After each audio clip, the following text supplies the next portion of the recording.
Hello दोस्तों, नमस्ते भाई, गुड इवनिंग। कैसे हैं आप लोग?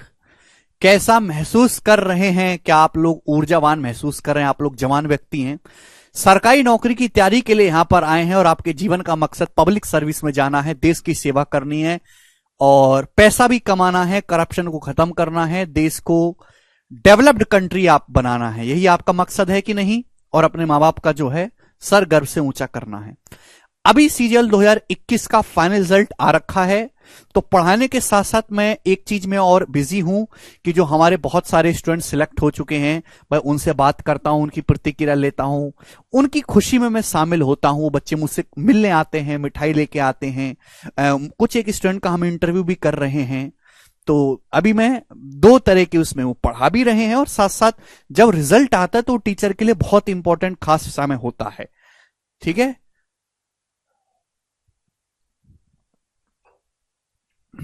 ठीक है मेरे प्यारे भाइयों। तो जिस तरीके से आपके सीनियर लोग, जैसे आज ही अगर हम बात करें तो ऑल इंडिया टॉपर हमसे मिलने आए थे, आपके सीनियर लोगों ने सिलेक्शन लिया। अगर आप मेहनत से पढ़ोगे, ढंग से पढ़ोगे, डेडिकेशन से पढ़ोगे, आखिर तक पढ़ोगे, तो आप अपना जो है मेरे दोस्तों सिलेक्शन ले सकते हैं। आपकी ड्रीम पोस्ट पे जा सकते हैं, चाहे वो इनकम टैक्स हो, एग्जामिनर हो। कल भी दो लड़कियों का इंटरव्यू हम लेंगे, वो डबल एओ बनी है, असिस्टेंट ऑडिट ऑफिसर। आप जानते हैं assistant audit officer 5400 grade pay की जॉब है। पहले उसमें यूपीएससी के थ्रू सिलेक्शन होता था। वो एक अकेली ऐसी जॉब है जिसका अब एसएससी के थ्रू सिलेक्शन होता है। आप समझ पा रहे हैं कितनी रेप्यूटेड वो जॉब है। आपका एक सिग्नेचर बहुत मायने रखता है डबल एओ में। समझ में आया? ठीक, तो इस तरीके की चीजें चल रही हैं भाई। मजा आ रहा है आप लोगों को पढ़ाने में। वो स्टूडेंट जो सिलेक्ट हुए हैं, कोई कहीं है कोई कहीं है मेरे दोस्त, वो एक साल पहले की मैं बात करूं तो एक साल पहले आप ही की तरह इस बैच में नए स्टूडेंट थे, फ्रेशर थे और बिगिनर थे।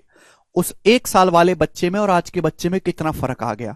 तो अगर आप भी अपने जो है ये टैग लगाना चाहते हैं अपने नाम के आगे, अभी जैसे आपका नाम क्या है, प्रवीण, फिर आपका नाम होगा Praveen income tax inspector, Praveen excise inspector, Praveen working in ministry of external affairs, Praveen as a double AO. अगर आप ये चीज पाना चाहते हैं तो आपको एक साल तक डेडिकेशन से मेहनत करनी होगी। ठीक है, मैं आपको वो टीचरों की तरह नहीं पढ़ाऊंगा जो 4-5 महीने में सिलेबस को निपटा दें। और सिलेबस निपटाना क्या, बस उधेड़ दिया, मतलब मेरे प्यारे भाई कि आधे से ज्यादा टाइप को मिस कर दें।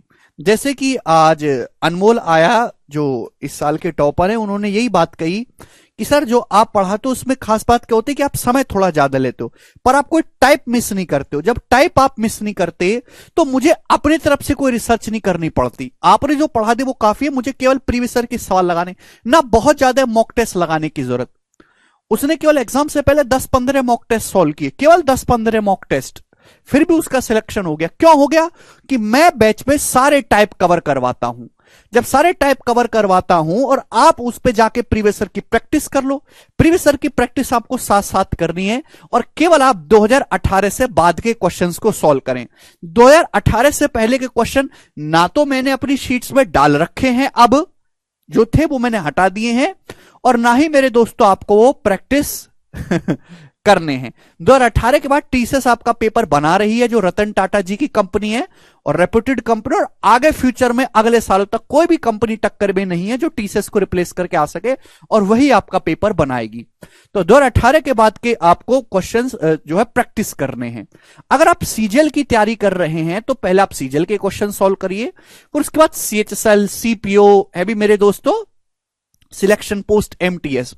दूसरी बात की आप जो भी स्टूडेंट है, मैं ये आप बहुत गलत करते हैं कि अगर आप ग्रेजुएशन हो चुके हैं, अगर आप ग्रेजुएट हो चुके हैं तो आपको सीजल का भी फॉर्म भरना चाहिए, आपको सीएचएसएल का भी फॉर्म भरना चाहिए, आपका सीपीओ का भी फॉर्म भरना चाहिए, आपको दिल्ली पुलिस का भी फॉर्म भरना चाहिए मेरे दोस्तों, आपको सिलेक्शन पोस्ट का भी फॉर्म भरना चाहिए, आपको जीडी का भी फॉर्म भरना चाहिए मेरे दोस्तों, आपको आईसीआर का पेपर भी भरना चाहिए, आपको सीडीएस का पेपर भी भरना चाहिए। ये सारे एग्जाम आपको भरने चाहिए। क्या है कि सारे एग्जाम सेम ही कंपनी करा रही है, सभी का सिलेबस सेम है, तो कहीं ना कहीं तो जाके आपका सिलेक्शन होगा। और ये सेंट्रल गवर्नमेंट की जॉब है। सेंट्रल गवर्नमेंट की job is way much better than state job.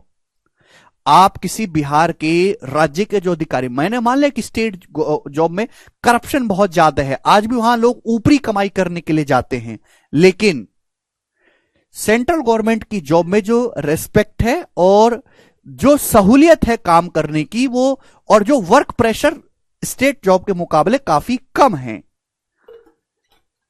तो आप इन सभी एग्जाम को भरिए, ठीक है मेरे दोस्तों।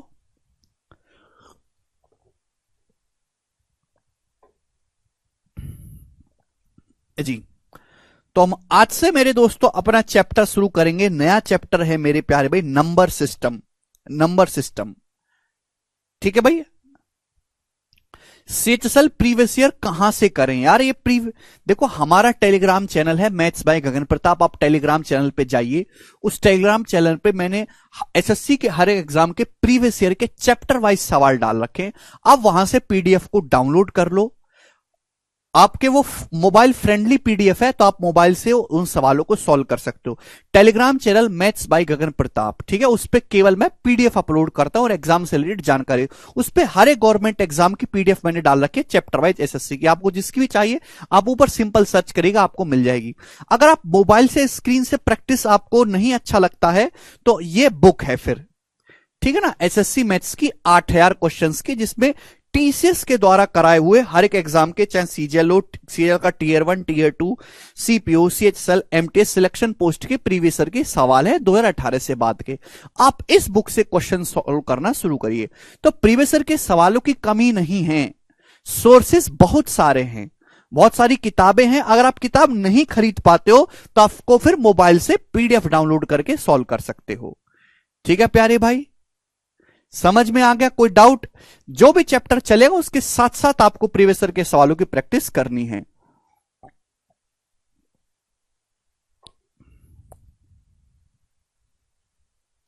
Sir, can we prepare for banking and SSC simultaneously? नहीं, बैंकिंग बिल्कुल एक अलग रास्ता है और एसएससी बिल्कुल एक अलग रास्ता है। हां, आप एक दिन ऐसे धुरंधर जरूर बन जाओगे कि आप बैंकिंग के सवालों को सॉल्व करने लगोगे, लेकिन बैंकिंग के लिए आपको डेडिकेटेड 2 महीने आपको पढ़ना पड़ेगा। अगर आपको बैंकिंग निकालना है 1.5-2 महीने, जिसमें आपको केवल बैंकिंग के बारे में पढ़ना है। हालांकि सिलेबस काफी हद तक मैच करता है। चलिए, तो नंबर सिस्टम से हम अपना जर्नी को शुरू करेंगे मेरे दोस्तों। शुरू से आखिर तक हम पढ़ेंगे, हर एक टाइप को कवर करते हुए, ठीक है भाई। इसके बाद मैं आपको गारंटी देता हूं कि अगर आप प्रीवियस ईयर का कोई मॉक टेस्ट लगाएंगे या कोई फ्रेश मॉक टेस्ट भी आप लगाएंगे दोस्तों, तो आप 99% से ज्यादा क्वेश्चंस को खुद से सॉल्व कर पाएंगे और आप ढंग से पढ़ पाएंगे। यह बैच केवल एमटीएस या यूपी पुलिस या फिर सीएचएसएल या फिर सिलेक्शन पोस्ट या जीडी, ये जो छोटे एग्जाम्स है, केवल उनको टारगेट करके नहीं बनाया गया है। इस बैच में आपको इन सभी एग्जामों के बेसिक को कवर करते हुए, लेकिन मैक्सिमम लेवल जो कि आपका एसएससी सीजीएल, हालांकि 1-2 साल से पेपर आसान आ रहा है, लेकिन हमेशा ऐसा नहीं था, ना ही आगे हमेशा ऐसा होगा। पेपर का लेवल सीजीएल में कभी भी बढ़ सकता है। आप 2017, 18, 19 का पेपर देखो तो आज के पेपर से काफी अच्छा था। 1-2 साल से इजी आ रहा है, लेकिन कभी भी पेपर लेवल ठीक हो सकता है। और सीडीएस यहां तक पढ़ाया जाएगा मेरे दोस्त, समझ में आया? जो बच्चे बिल्कुल बेसिक एग्जाम की तैयारी कर रहे हैं, जीडी जिनमें ना के बराबर गणित आता है, या एमटीएस या सीएचएसएल बहुत इजी है, तो मेरे दोस्तों जब मैं पहली मेंशन कर देता हूं कि सीजीएल मेंस का सवाल है, कठिन सवाल है, वो उनको स्किप कर सकता है। और जिसको बिल्कुल भैया पावरफुल पोस्ट चाहिए है ना, इंस्पेक्टर बनना है, या आर्मी में सबसे रेप्यूटेड पोस्ट चाहिए, हमारी डिफेंस सर्विसेज में सीडीएस की job much better than any central government job, ठीक है भाई। सीडीएस की अगर आपको जॉब चाहिए मेरे प्यारे बच्चों, तो आपको फिर मैक्सिमम लेवल तक, जहां तक मैं चैप्टर को उठा के लेके जाता हूं वहां तक पढ़ना पड़ेगा। मैं वैसा नहीं कि सीजीएल के नाम पे एमटीएस के सवाल करवा के बैच को खत्म कर दूं। समझ में आया दोस्त? चलेगा। तो शुरुआत करेंगे हम नंबर सिस्टम से। अब मेरे प्यार में सबसे पहले मैं नंबर सिस्टम के वेटेज की बात करता हूं। अभी जितने भी एग्जाम हो रहे हैं सबके प्री में 25 क्वेश्चन आते हैं, सभी के प्री में लगभग 25 क्वेश्चन आते हैं, चाहे सीजीएल हो, सीएचएसएल हो, आपका सीपीओ हो, या सीपीओ में भी हो जाएगा, एमटीएस हो, सभी में, ठीक है दोस्त। तो 25 क्वेश्चन में से मेरे दोस्तों आपको 2 से 4 क्वेश्चन तक आपके नंबर सिस्टम के होते हैं, 2 से 4 क्वेश्चन तक। क्लियर है? आप बोलोगे हां जी सर बिल्कुल सही। ठीक है, अगर हम मेंस की बात करेंगे, सीजल का अगर आप मेंस आप लिखोगे तो उसमें 30 क्वेश्चन होते हैं, तो उस 30 क्वेश्चन में भी 2 से 4 क्वेश्चन आपके मेरे दोस्तों नंबर सिस्टम के रहेंगे। ये नंबर सिस्टम का वेटेज है। बात समझ में आ गई? अच्छा, नंबर सिस्टम केवल एक अकेला चैप्टर नहीं, नंबर सिस्टम एक बहुत बड़ा चैप्टर है। 15 से 20 थोड़ा गलत लिखा हुआ है। नंबर सिस्टम का जो वेटेज है एग्जाम में वो 10 से 15% है, पूरे 10 से 15%। या फिर ये एग्जाम का वेटेज नहीं है मेरे दोस्तों, कुछ और चीजें बताऊंगा अभी। अगर हम एक पूरे सिलेबस को देखें, गणित के पूरे सिलेबस को, सिलेबस हमने आपको इंट्रोडक्शन की वीडियो में बता रखा है कि आपके सिलेबस में कौन कौन से चैप्टर है। तो पूरे सिलेबस का 15 से 20% वेटेज जो है वो नंबर सिस्टम का है। अगर आप किसी किताब को भी देखेंगे तो किताब के 15 से 20% जो पन्ने होंगे उसमें नंबर सिस्टम के बारे में क्वेश्चंस लिखे होंगे। समझ में? सिलेबस को कंप्लीट करने में 7 से 9 महीने तक आपके लगेंगे। ठीक है, क्योंकि मुझे हर एक टाइप कवर करना है। अगर आपको ऊपर ऊपर से पढ़ना है मेरे दोस्तों, अनीता कह रहे हैं कोई ट्रिक बताओ। अनीता, चीज शुरू नहीं हुई, आपको ट्रिक चाहिए। ऐसे स्टूडेंट को मैं बर्बाद विद्यार्थी कहता हूं, जिनका सिलेक्शन से कोई मतलब नहीं है, कंसेप्ट पढ़ने से कोई मतलब नहीं कि ट्रिक चाहिए। अगर आपको केवल ट्रिक चाहिए तो हमारा चैनल है मैथ्स वंडर इन सेकंड्स, आप उस पर जाओ, उस पर ट्रिक ही है। ये छोड़ दो आप, ट्रिक है, एक एक मिनट में मैं ट्रिक ही बताता हूं, आप वो देखते रहो, लेकिन वो काफी नहीं है। ठीक है मेरे प्यारे भाई, पूरे सिलेबस का 15 से 20% जो वेटेज है वो नंबर सिस्टम चैप्टर का है।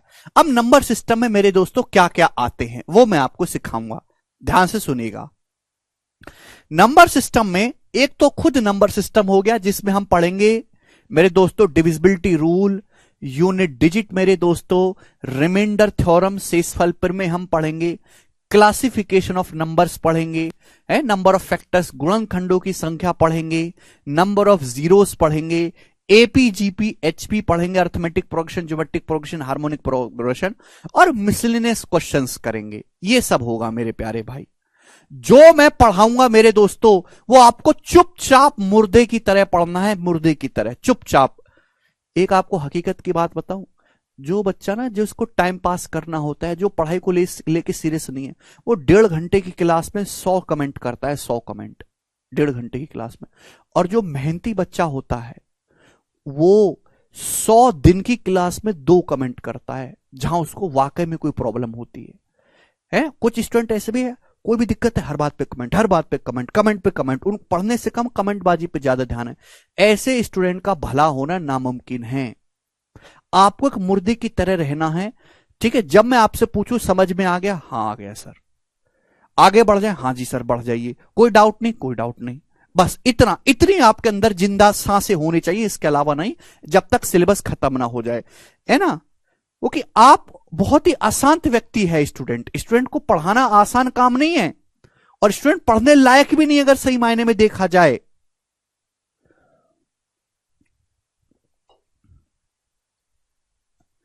वो आपको बहुत पुश करना पड़ता है पढ़ाने के लिए, मोटिवेटेड और डेडिकेटेड रखना पड़ता है, उसके लिए मेरी अपनी टेक्निक है जी।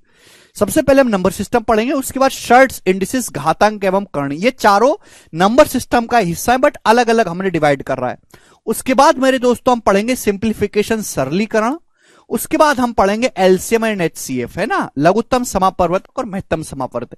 ये पूरा चारों चैप्टर समाप्त होने में आपको मेरे दोस्तों लगभग 2.5 मंथ का समय लगेगा।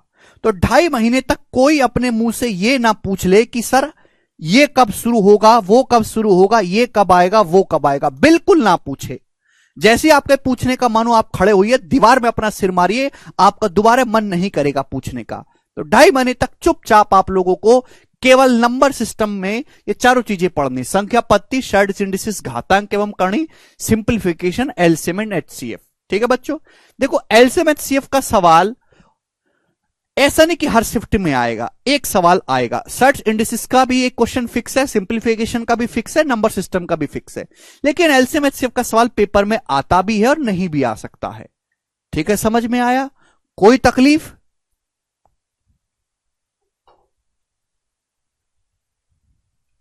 चारों टेप ओके। पूरे सिलेबस का मेरे दोस्तों 15 से 20% हिस्सा है पूरे सिलेबस का। ठीक है प्यारे भाई, मुझे लगता है आपकी बातें समझ में आई होंगी। 2 टाइम स्लॉट पे क्लास होगी, अर्थमेटिक और एडवांस। जी शुरू करते हैं मेरे दोस्तों हम लोग। बहुत ही प्यार से मैं आपको समझाऊंगा। सब लोग अपनी कॉपी में हेडिंग डालेंगे मेरे दोस्तों, सब लोग अपनी कॉपी में हेडिंग डालेंगे क्लासिफिकेशन ऑफ नंबर। हिंदी वाले भाई लिखेंगे संख्याओं का वर्गीकरण, classification of number, classification of numbers. Hindi वाले भाई लिखेंगे संख्याओं का वर्गीकरण। बहुत बेसिक सी बात है मेरे दोस्तों, संख्याओं का वर्गीकरण, क्लासिफिकेशन ऑफ नंबर्स। अब मेरे प्यार में नंबर्स आप जानते हैं, नंबर्स होते हैं मेरे दोस्तों संख्याएं। नंबर्स क्या होते हैं? संख्याएं। हिंदी में क्या कहते हैं? संख्याएं। देखिए, दुनिया में किसी भी चीज को काउंट करने के लिए, किसी चीज को वैल्यू देने के लिए, डाटा का हिसाब रखने के लिए मेरे प्यारे भाई, एक चीज को इंसान ने इजाद किया जो कि भगवान के द्वारा दी गई थी, उन्हीं को हम कहते हैं नंबर्स, यानी कि संख्याएं। संख्याएं आप अच्छी तरीके से जानते हो, ये सभी संख्याएं हैं मेरे दोस्तों, है ना। 1 2 3 4 5, ये सभी संख्याएं। 0.6 है ना, 0.7, 11/13 है ना, 191/17, ये सभी संख्याएं हैं मेरे दोस्तों। 2 सही 5/6, ऑल दीज आर नंबर। √3 है ना, पाई, ऑल दीज आर नंबर, ये सभी संख्याएं हैं, क्योंकि इनकी कुछ ना कुछ वैल्यू है। संख्याएं आपको पता है। अब मेरे दोस्तों संख्याओं को 2 तरीके से बांटा गया है, संख्याओं को 2 हिस्सों में बांटा गया है। ये बिल्कुल बेसिक है, इससे नीचे कोई पढ़ाई नहीं होती। अगर किसी को इससे नीचे पढ़ना है, जो आज का लेक्चर नंबर सिस्टम में हो रहा है, तो पढ़ाई गवर्नमेंट जॉब की तैयारी करना छोड़ के वो कृपया स्कूल में एडमिशन ले, और जहां से वो पढ़ा वहां पे एडमिशन ना ले, अच्छे स्कूल में एडमिशन ले, केंद्रीय विद्यालय वगैरह में, ठीक है ना, केवीज में या दिल्ली डीपी, उसमें दिल्ली पब्लिक स्कूल में। ठीक है दोस्त, समझ में आया? आप बोलोगे हाँ जी सर, जहां से वो पढ़ा वहां पे एडमिशन ना ले। अगर किसी को इसमें भी बेसिक चाहिए जो मैं आपको आज के लेक्चर में पढ़ाऊंगा, तो इससे नीचे कोई बेसिक नहीं है, ये नंबर सिस्टम की बिल्कुल रूट और जड़ है। इससे नीचे किसी को पढ़ना है तो स्कूल में जाके एडमिशन ले, जहां से वो पढ़ा वहां पे नहीं, बढ़िया जो हमारे केंद्रीय विद्यालय, भारत के सबसे अच्छे स्कूल है, उनमें जाके। शायद उसमें आपका एडमिशन होगा नहीं, अब आप क्या ही बताएं। देखो, नंबर्स को 2 हिस्सों में बांटा गया है, रियल नंबर्स और इमेजिनरी नंबर्स। वास्तविक संख्याएं और काल्पनिक संख्याएं। रियल नंबर्स और इमेजिनरी नंबर, वास्तविक संख्याएं मेरे दोस्तों और इमेजिनरी नंबर। ये बात सभी को समझ में आ गई? आप बोलोगे हाँ जी सर।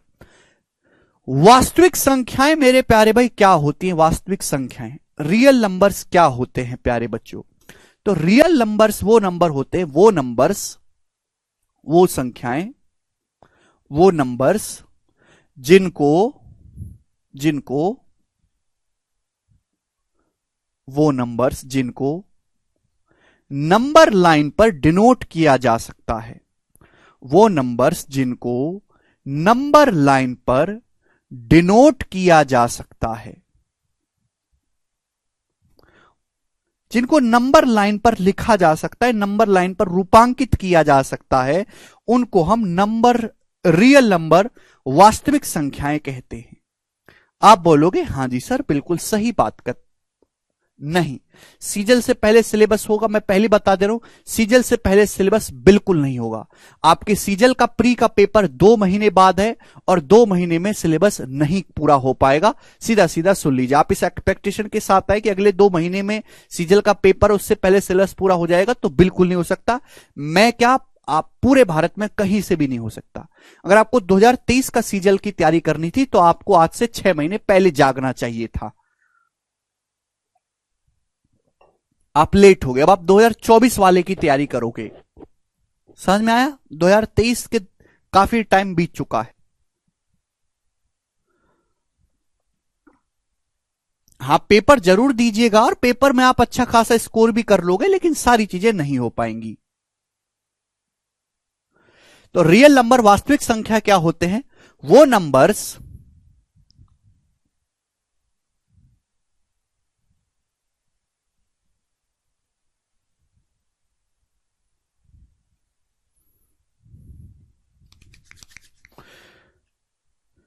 वो नंबर जिनको नंबर लाइन पर डिनोट किया जा सकता है उनको रियल नंबर्स कहते हैं। इमेजिनरी नंबर्स, काल्पनिक संख्याएं क्या होती है मेरे दोस्तों? काल्पनिक संख्याएं।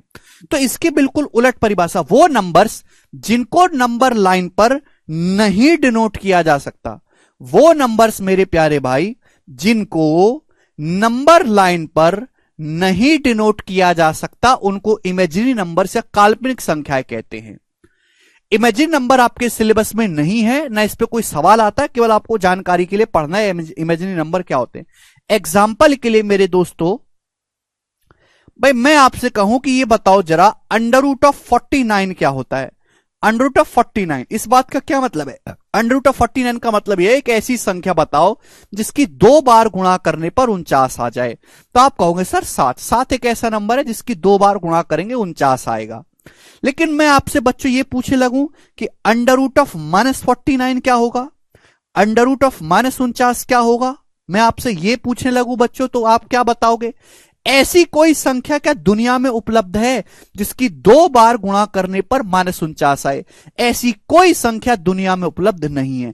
इसलिए -√49 जो है मेरे दोस्तों एक इमेजिनरी नंबर है। ये -√49 एक काल्पनिक संख्या है मेरे दोस्तों।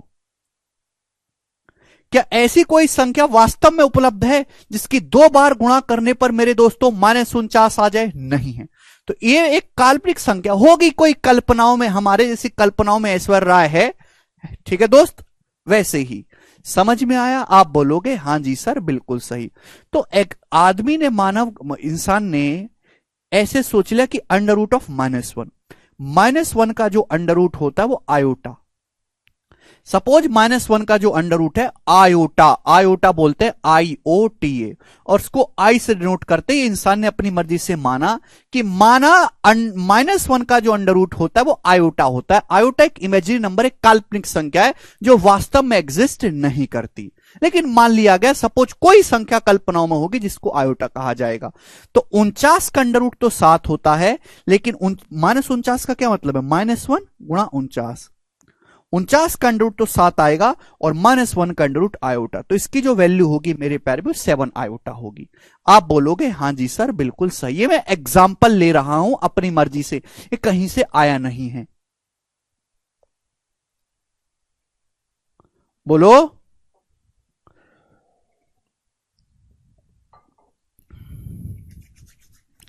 मुझे लगता है दोस्तों आपको ये बात अच्छी तरीके से समझ में आ गई है, इसमें किसी भी स्टूडेंट को कोई डाउट नहीं है। तो रियल नंबर और इमेजिनरी नंबर आपको समझ में आए? आप बोलोगे हां जी सर। अब मेरे प्यारे भाई सभी लोग ध्यान से समझिएगा, रियल नंबर्स, रियल नंबर या फिर वास्तविक संख्याओं को मेरे प्यारे भाई 2 हिस्सों में बांटा गया है। रियल नंबर को 2 हिस्सों में बांटा गया, वास्तविक संख्याओं के, इमेजिनरी तो आपको पढ़ना ही नहीं है। रियल नंबर को 2 हिस्सों में बांटा गया, इंटीजर्स और डेसिमल। इंटीजर्स मतलब पूर्णांक संख्याएं, इंटीजर्स मतलब हिंदी में पूर्णांक संख्याएं, और डेसिमल मतलब दशमलव संख्याएं, दशमलव संख्या, डेसिमल मतलब दशमलव संख्या। अब इंटीजर और पूर्णांक दशमलव संख्याएं क्या होती हैं उसको समझने के लिए आपको समझना होगा मेरे दोस्तों नंबर लाइन, नंबर लाइन, ठीक है? तो नंबर लाइन का कंसेप्ट बहुत इंपॉर्टेंट है मेरे प्यारे भाई, ध्यान से समझने की कोशिश करेगा। इंसान जब पैदा हुआ तो इंसान क्या था? इंसान 0 था मेरे दोस्तों, 0, तो उसी को नाम दिया गया 0। 0 एक ऐसा नंबर है जो ना तो पॉजिटिव है ना ही नेगेटिव है। आपसे कोई पूछे कि 0 क्या है, तो आप कहोगे 0 is neither positive nor negative. 0 ना तो धनात्मक है ना ऋणात्मक है। 0 से अगर आप राइट साइड में चलोगे तो जो नंबर आते हैं मेरे प्यारे भाई वो पॉजिटिव इंटीजर होते हैं। 0 से लेफ्ट साइड में आप चलोगे तो जो नंबर आएंगे वो नेगेटिव नंबर्स होंगे, ऋणात्मक होंगे। अब मेरे दोस्तों ये इंसान ने अपनी मर्जी से बनाई संख्याएं, संख्याएं कहां से आई? अपनी मर्जी से बनाई गई संख्याएं मेरे दोस्तों, ठीक है भाई। 0 के बाद 1, 1 के बाद 2, 2 के बाद 3, 3 के बाद 4, 4 के बाद 5, 5 के बाद 6, ये हो गए पॉजिटिव इंटीजर, धनात्मक पूर्णांक। आप बोलोगे हां जी सर बिल्कुल सही। 0 से पहले क्या होंगे? नेगेटिव नंबर होंगे, ऋणात्मक संख्या, -1, -2, -3, -4, -5, -6। आप बोलोगे हाँ जी सर, हम समझ में आ रहा है, कोई दिक्कत नहीं। तो ये जो लाइन कही जाती है नंबर लाइन है। इस नंबर लाइन पे जो जो नंबर बिल्कुल फिक्स गैप पर आ रहे हैं, एक एक के गैप पर आ रहे हैं, 1 2 3 4 5 6 7 8 9 10 11 12 13 14 15 16, नंबर्स कहां तक जाएंगे कोई पता नहीं। तो नंबर्स का जो अंत है, कोई अंत संख्याओं का नहीं है, अनंत तक संख्याओं को लिखा जा सकता है, तो हम इसे बोलते हैं अनंत। नंबर अनंत तक जाते हैं। आप बोलोगे हाँ जी सर बिल्कुल सही। नंबर्स कहां से शुरू होते हैं कोई पता नहीं, -1 -2 -3 -4 -5, -5 से पहले -6, फिर -7 होगा, फिर उससे पहले -8 होगा। नंबर कहां से शुरू होता है कोई पता नहीं, तो माइनस अनंत से नंबर शुरू होते होंगे। बीचों बीच में क्या आता है, 0 आता है। क्लियर है? तो ये जो नंबर्स बिल्कुल एग्जैक्ट गैप पे हैं 1 1 के, इन्हीं को हम पूर्णांक कहते हैं। -4 भी पूर्णांक है, -3 भी इंटीजर है, -2 भी इंटीजर है। ये जो आपको नंबर दिखाई दे रहे हैं इस नंबर लाइन पे, ये सभी इंटीजर्स हैं। क्लियर है? जैसे जैसे आप लेफ्ट साइड से राइट साइड की तरफ बढ़ोगे, लेफ्ट से राइट की तरफ बढ़ोगे, नंबर्स की वैल्यू बढ़ती जाएगी। देख रहे हैं, 1 से बड़ा होता है, 2 2 से बड़ा होता है, 3 3 से बड़ा होता है, 4 4 से बड़ा होता है, 5। लेफ्ट से राइट की तरफ चलने पर नंबर्स की जो वैल्यू है, संख्याओं का जो मान है, वो बढ़ता जाता है बच्चों। आप बोलोगे हाँ जी सर, ये तो बहुत सिंपल सी बात है। तो बच्चों मैं आपसे ये पूछे लगूं कि बताओ -4 बड़ा है कि -3 बड़ा है? स्टूडेंट हम आपसे पूछे -4 बड़ा है कि -3 बड़ा है, तो आप मुझे इस बात का क्या जवाब देंगे? वॉट विल यू गिव जवाब to me if I ask -4 is greater और -3 इज ग्रेटर?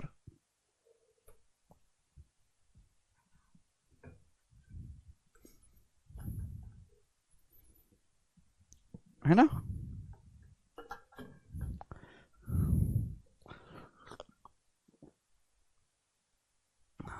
शायद आप लोगों को विश्वास ना हो, इस बैच में ऐसे स्टूडेंट हैं, और एक तो नहीं सैकड़ों, जो इस बात का जवाब नहीं दे सकते कि -4 बड़ा है कि -3 बड़ा है। और उनको भी सरकारी नौकरी चाहिए, वो भी बैच में है, मैं उनको भी पढ़ाता हूं। देख रहे हो कितना कठिन काम है मेरा। ये तो वही बात होगी कि एक ऐसे आदमी को विधायक बनना है जिसने ना कोई मर्डर कर रखा, ना वो किसी क्राइम में इन्वॉल्व, ना उसको झूठ बोलना आता, ना उसके पास 4-5 फॉर्च्यूनर हैं, ना उसके पास 5-6 लौंडे रहते हर वक्त, ना उसका कोई फार्म हाउस है, ना वो सफेद कुर्ते में अच्छा लगता, बिल्कुल हड्डी जैसा दिखता है, ना उसकी कोई आवाज में दम है। ऐसी हो गया ना, ऐसा आदमी कैसे विधायक बन सकता है? और बिल्कुल सादा सीधा संत विचारों वाला व्यक्ति है। अब बताओ, ऐसे लोगों को भी अगर मुझे विधायक बनाना है तो कुछ ना कुछ जैक तो लगानी होगी।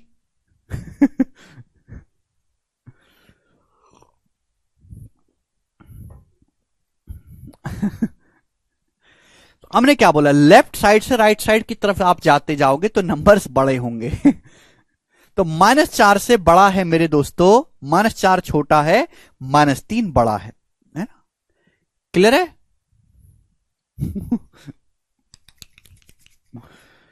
तो -3 इज बिग, ये बात सभी लोगों को समझ में आ गई। तो जो भी नंबर्स लिखे जा रहे हैं मेरे प्यारे भाई, सब इंटीजर्स हैं, पूर्णांक।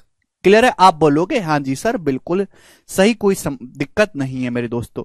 0 के बाद के जो नंबर हैं 1 2 3 4 5 6 7 8, इनको हम बोलते हैं बच्चों पॉजिटिव इंटीजर्स।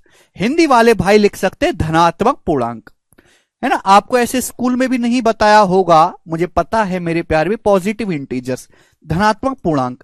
0 से लेफ्ट साइड में जो नंबर है मेरे दोस्तों, उनको हम बोलते हैं negative integer, -1 -2 -3 -4, that are called negative integers. Hindi वाले भाई लिखेंगे ऋणात्मक पूर्णांक। 0 भी एक इंटीजर है, 0 इज आल्सो एन इंटीजर। 0 भी एक पूर्णांक है, समझ ना कि 0 पूर्णांक नहीं है।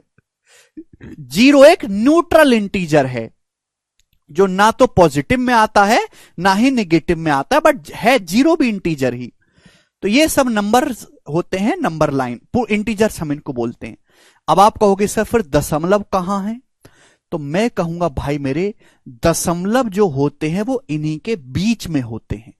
जो दशमलव जो होता है मेरे प्यारे भाई, वो इन्हीं के बीच में होता है ना भाई? ये तो इक्वल गैप 1 1 के गैप पे आ रहे हैं, इसलिए इनको इंटीजर नाम दे दिया।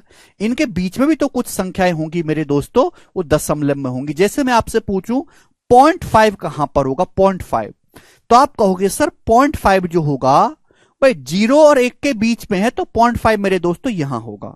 एक सेकेंड, ये मेरे दोस्तों आपका 0.5 होगा। होगा कि नहीं होगा? आप बोलोगे हाँ जी सर, बहुत बढ़िया, मजा आ गया मेरे भाई। मैं आपसे बच्चों पूछूं 3.6 कहां होगा? दुनिया में जितने भी नंबर हैं सब नंबर इसी लाइन पे लिखे जा सकते हैं। हो चुका अनिमित भाई 3.6। तो देखो 3.6 का क्या मतलब है? 3 प्लस 0.6 का मतलब है बच्चों 6/10। 6 के 10 बराबर टुकड़े करने हैं। तो मेरे दोस्तों 3 से बढ़ा लेना है आपको। ये जो गैप है ये 1 का है मेरे दोस्तों, 1। अब इस 1 के 10 बराबर टुकड़े करो ना, 1 2 3 4 5 6 7 8 9 10। तो मेरे दोस्तों जो छठवां आएगा 1 2 3 4 5 6, ये जो होगा ये आपका 3.6 होगा, है ना। 3 और 4 के बीच में आप 10 में से 10 बराबर टुकड़े करिए और आपको छठा टुकड़ा लेना है 3.6। तो सारे दशमलव को भी इसी लाइन पे लिखा जा सकता है। ठीक है जी, आप बोलोगे हाँ जी सर हम समझ गए। अब मेरे प्यारे भाई ध्यान से सुनेगा, इसी में आता है मेरे दोस्तों फ्रैक्शन। बच्चों इसी में आता है फ्रैक्शन, ठीक है ना। आप कहोगे सर रियल नंबर में आपने फ्रैक्शन नहीं बताया। फ्रैक्शन तो मेरे दोस्तों फ्रैक्शन कोई नई चीज नहीं है। फ्रैक्शन को हिंदी में हम लोग क्या कहते हैं? भिन्न। एक्चुअली फ्रैक्शन और डेसिमल एक ही बात है, बस नाम और लिखने का तरीका अलग है, भिन्न। आप बोलोगे हाँ जी सर बिल्कुल सही, फ्रैक्शन भिन्न। भिन्न आप जानते हो अंश बटे हर। भिन्न बच्चों आप जानते हो मेरे दोस्तों अंश बटे हर, न्यूमरेटर बटे डिनोमिनेटर। एग्जाम्पल के लिए 7/5, बात समझ में आई। एग्जाम्पल के लिए मेरे दोस्तों 13/19। ये सब क्या है मेरे दोस्तों? ये सब फ्रैक्शन है, भिन्न। समझ में आया? तो 7/5 जो है ये भिन्न है, लेकिन 7 को 5 से भाग करने पर आता कितना है? 1.4 आता है, तो दशमलव है। तो एक तरीके से फ्रैक्शन और डेसिमल एक ही बात है, बस लिखने का नजरिया अलग अलग है। ठीक है प्यारे बच्चों, आप बोलोगे हाँ जी सर। तो जो जितनी भी फ्रैक्शंस होंगी भिन्न होंगी, वो भी इसी पे होंगी।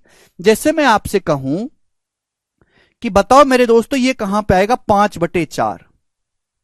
5/4 ये कहां पे आएगा मेरे दोस्तों? ये बताओ। 5/4 करो। 5/4 कहां पे आएगा? मैं बच्चों आपसे पूछता हूं कि 5/4 कहां पे आएगा? एग्जाम्पल के लिए हम आपसे पूछ लेते हैं। तो 5/4 का क्या मतलब है बच्चों? 5/4 का मतलब यह है कि 5 को जब आप 4 से भाग देंगे तो 1 + 1/4। 1 + 1/4 है ना। 5 को 4 से भाग देंगे तो 1 + 1/4। 4 एकम 4 1 5, 5/4। वो 1 और 2 के बीच आएगा, 2 और 3 के बीच में नहीं आएगा गधे, 1 और 2 के बीच में आएगा। 5/4 का मतलब होता है 1.25। 1 + 1/4 1 से बड़ा होगा। तो भाई यहां 1 से बड़ा होगा, 1/4 आपको और लेना है। अब देखो /4 नीचे जो होता है वो हमेशा टोटल होता है, टोटल। तो ये 1 और 2 के बीच में 4 बराबर टुकड़े करो। 1 2 3 है ना, 1 2 3 4, 4 टुकड़े हो गए ना 1 और 2 के बीच में। 4 बराबर टुकड़े कर दो, 1 2 3 4। बात समझ में आ गई? आप बोलोगे हाँ जी सर 4 बराबर टुकड़े कर दिए मेरे दोस्तों। आपको क्या लेना? 1 लेना है, और फिर ये जो 4 बराबर टुकड़े कर दिए हमने। ठीक है बच्चों, 1 2 3 4, 4 बराबर टुकड़े कर दिए। तो आपको ना हर टुकड़ा 1/4 का है, तो ये जो पॉइंट जाएगा मेरे दोस्तों ये 5/4 होगा। 1 से 1/4 हम आगे हो गए। बात समझ में आ गई? आप बोलोगे जी सर। तो मेरा पर्पस केवल ये बताने का है कि जितनी भी फ्रैक्शन है मेरे प्यारे भाई, जितनी भी फ्रैक्शन है उन सभी को मेरे दोस्तों इसी लाइन पे लिखा जा सकता है। मुझे लगता है कि आपको ये बात बहुत अच्छी तरीके से समझ में आई है और इसमें किसी बच्चे को कोई डाउट नहीं है। अब आप कहोगे सर ये बताओ, ये तो आपने खूब बकवास बता दी हमें, ये √5 कहां पे आएगा? सर ये बता दो आप। आपने दशमलव सिखा दिए, नंबर दिखा दिए, ये √5 कैसे आएगा? हाँ आज का बेसिक क्लास है भैया, बेसिक क्लास रोज ही है। हम आपसे जानना चाहते हैं कि √5 कहां से आएगा, √5 कहां पे होगा और उसकी एग्जैक्ट क्या वैल्यू होगी। अब देखो मेरे दोस्त, √5 का एग्जैक्ट वैल्यू तो आप निकाल नहीं सकते। आप बोलोगे ना जी सर ना, कैसे पता चलेगा? तो बच्चों आप लोग, बहुत ही मैं आपको टेक्निकल चीज समझाऊंगा, आपको मजा आएगा। आप लोग समकोण त्रिभुज जानते हैं? आप बोलोगे हाँ जी सर हम जानते हैं, हम पागल नहीं है सर, ऑस्कर विनर है यहाँ पर लोग। ये समकोण त्रिभुज है, ये इसकी टांगे होती हैं और मेरे दोस्तों ये होता है इसका हाइपोटेनस कर्ण। तो पाइथागोरस थ्योरम से कर्ण की जो लंबाई होती है वो √a² + b² होते पाइथागोरस थ्योरम से। अब √5 कहां पे आएगा मेरे दोस्तों? √5 तो मेरे प्यारे भाई देखो, ये जो लंबाई है ये 1 है, ये जो लंबाई है कितनी है? 1। ये जो लंबाई है ये कितनी है? ये भी 1 है। तो टोटल लंबाई होगी 2। आप बोलोगे हाँ सर ये टोटल लंबाई 2 हो गई। अब इस 2 पे मैं एक लंबाई खड़ी कर सकता हूं, मैं इस पे 1 यूनिट खड़ा कर सकता हूं। आप बोलोगे हाँ सर खड़ा कर सकते हैं आप 1 यूनिट। भैया यहां से यहां तक की लेंथ कितनी है? तो आप कहोगे सर ये आगे 1 + 1, ये 2 आ गई 2। जब मुझे 1 लेंथ की जानकारी है तो ये लेंथ कितनी मैंने अपनी मर्जी से खींच ली 1। ये 90 डिग्री के एंगल पे, राइट एंगल पे। तो बच्चों मैं आपसे जानना चाहता हूं कि बताओ फिर ये कितने आ जाएगा? स्टूडेंट्स आप मुझे बताइए ये कितना आ जाएगा? तो आप कहोगे सर ये तो बहुत ही गोरा आएगा। पाइथागोरस लगा के देखेंगे सर, √2² + 4² √5 आएगा। तो सर ये √5 आएगा, √5। सभी को बात समझ में आ गई? आप बोलोगे हाँ जी सर बिल्कुल से √5 दिखाई दिया बच्चों।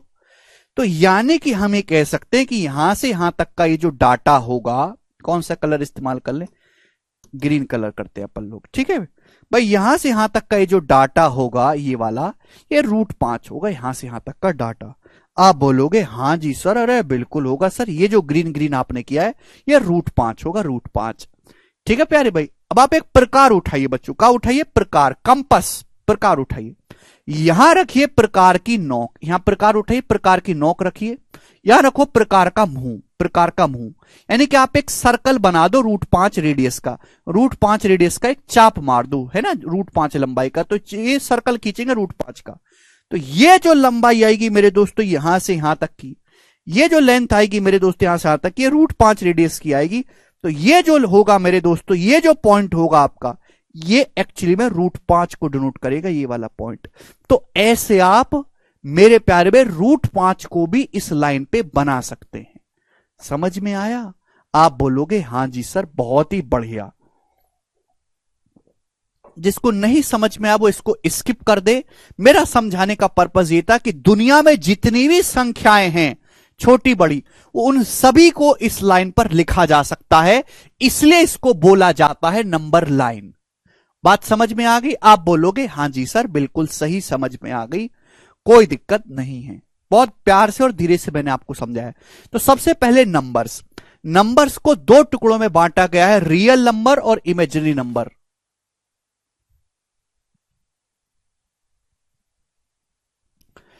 रियल नंबर्स मैंने आपको समझा दी जिनको नंबर लाइन पे लिखा जा सकता है ना, और इमेजिनरी नंबर को नहीं लिखा जा सकता। रियल नंबर को 3 हिस्सों में बांटा जा सकता है, इंटीजर्स, डेसिमल और फ्रैक्शन। फ्रैक्शन भिन्न को हमने अच्छे से एक्सप्लेन कर दिया आपको क्या होते हैं तीनों और कैसे नंबर लाइन पे आएंगे। अब हम आगे चलते हैं और बहुत ही प्यार से मेरे दोस्तों आप लोग समझिएगा, रैशनल नंबर।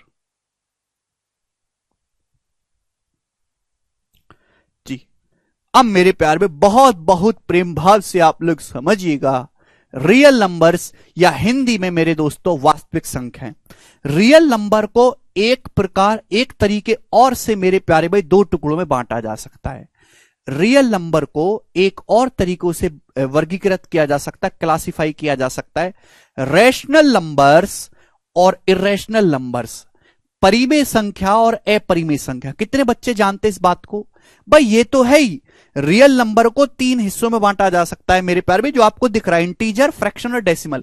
लेकिन एक और तरीका है मेरे दोस्तों रियल नंबर को क्लासिफाई करने का, रैशनल नंबर और इरेशनल नंबर, परिमेय संख्या और अपरिमेय संख्या। आप बोलोगे हां जी सर बिल्कुल सही, कोई दिक्कत नहीं है।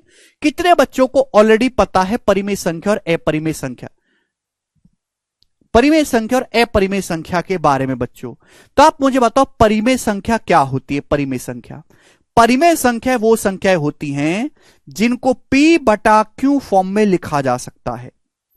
परिमेय संख्याएं मेरे दोस्तों वो संख्याएं होती हैं जिनको P/Q फॉर्म में लिखा जा सकता है। परिमेय संख्या वो संख्याएं होती हैं मेरे प्यारे भाई जिनको P बाई Q फॉर्म में लिखा जा सकता है? आप बोलोगे हां जी सर।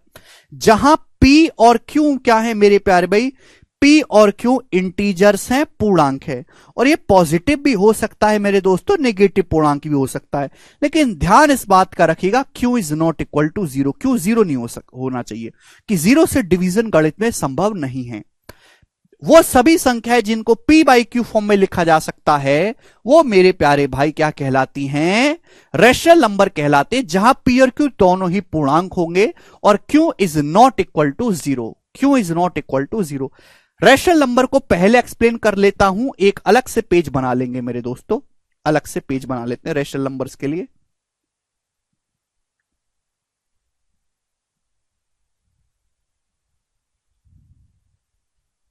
चलो इसी में समझाता हूं, इससे में समझाते हैं। वो सभी नंबर जिनको P बाई Q फॉर्म में लिखा जा सकता है, जहां P और Q इंटीजर्स होंगे, Q is not equal to zero मेरे प्यारे बच्चों, वो रैशनल नंबर कहलाते हैं। अब मैं आपको एग्जाम्पल दूंगा मेरे दोस्तों, ध्यान से समझने की कोशिश करेगा, बहुत ही प्रेम भाव से। एग्जाम्पल, बच्चों आप मुझे बताओ, क्या मैंने आपके सामने एक नंबर लिख दिया 5, क्या रैशनल है 5? मैंने आपके सामने बच्चों एक नंबर लिख दिया 5, क्या ये एक रैशनल है? आप बोलोगे क्या 5 एक रैशनल संख्या? केवल जितनी परिभाषा देखिए लिखिए उतनी देखो। क्या 5 को P बाई Q फॉर्म में देखो, 5 को आप ऐसे लिख सकते हो 5/1। आप बोलोगे हां सर लिख सकते हैं। 5 भी एक इंटीजर है, 1 भी एक इंटीजर है। हां जी है, यानी कि 5 एक रैशनल नंबर है। बिल्कुल सही बात। तो बच्चों मैं आपसे पूछूं, क्या -11 एक रैशनल नंबर है? -11 को आप लिख सकते हो -11/1। -11 भी इंटीजर होता है, नेगेटिव इंटीजर, 1 भी इंटीजर है, तो -11 भी रैशनल नंबर है। तो यानी कि दुनिया में जितने भी पूर्णांक हैं, 1 2 3 4 5 6 7 8 9 10 -1 -6 -7, सभी के सभी मेरे दोस्तों क्या है? रैशनल नंबर हैं। आप बोलोगे हां जी सर बिल्कुल सही बात, समझ में आ गई। आगे मेरे दोस्तों मैं आपके सामने और एग्जांपल लूंगा, जैसे कि 13/7। क्या 13/7 रैशनल नंबर है? आप बोलोगे हां जी सर बिल्कुल है। अंश बटे हर है, अंश भी इंटीजर है, हर भी इंटीजर है, ये बिल्कुल रैशनल नंबर होगा। ये तो परिभाषा जिनको P बटे Q फॉर्म में लिखा जा सके और अंश और हर दोनों इंटीजर होने चाहिए। मैं आपके सामने लिखूं मेरे दोस्तों 21/37, क्या ये रैशनल नंबर है? हां जी है। बड़ा छोटा क्या फर्क पड़ता है, अंश भी इंटीजर है, हर भी इंटीजर है, P बाई Q फॉर्म है। मैं आपके सामने लिख दूं मेरे दोस्तों -16/3, क्या रैशनल नंबर है? हां जी बिल्कुल है। -16 एक इंटीजर है, 3 भी एक इंटीजर है, सभी रैशनल नंबर हैं। बात समझ में आई? मैं बच्चों आपके सामने लिखता हूं 22/7, क्या ये रैशनल नंबर है? आप बोलोगे हां जी सर बिल्कुल है 22/7। अब अंश भी इंटीजर है, हर भी इंटीजर है, 22/7 एक रैशनल नंबर है, ये सभी रैशनल नंबर हैं। आप बोलोगे हां जी बिल्कुल सही, कोई प्रॉब्लम नहीं है। यस, यस और नो? आप बोलोगे जी बिल्कुल करेक्ट। ठीक है, ये सभी रैशनल नंबर हैं। ठीक, सभी को बात समझ में आ गई? आप बोलोगे हां जी सर ये बात समझ में आ गई, कोई तकलीफ नहीं है। ठीक है, एक सेकेंड।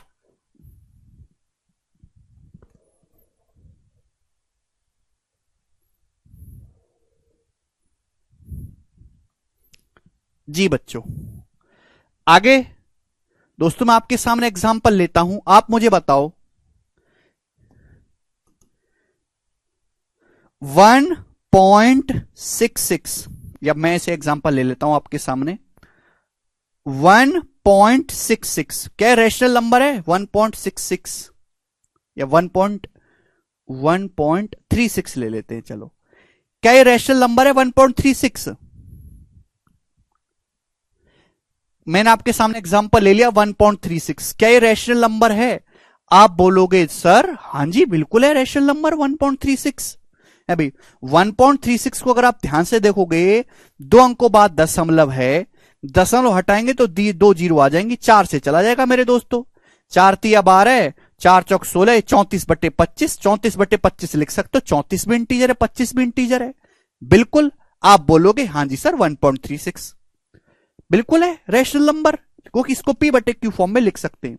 बच्चों मैं आपके सामने लिख देता हूं 0.7777, ये अनंत तक जा रहा है, 0.777777 ये अनंत तक जा रहा है मेरे प्यारे भाई। क्या ये इंटीजर है? 0.777777 अनंत तक जा रहा है बच्चों। क्या ये रैशनल नंबर है? क्या बच्चों रैशनल नंबर है? बताइए।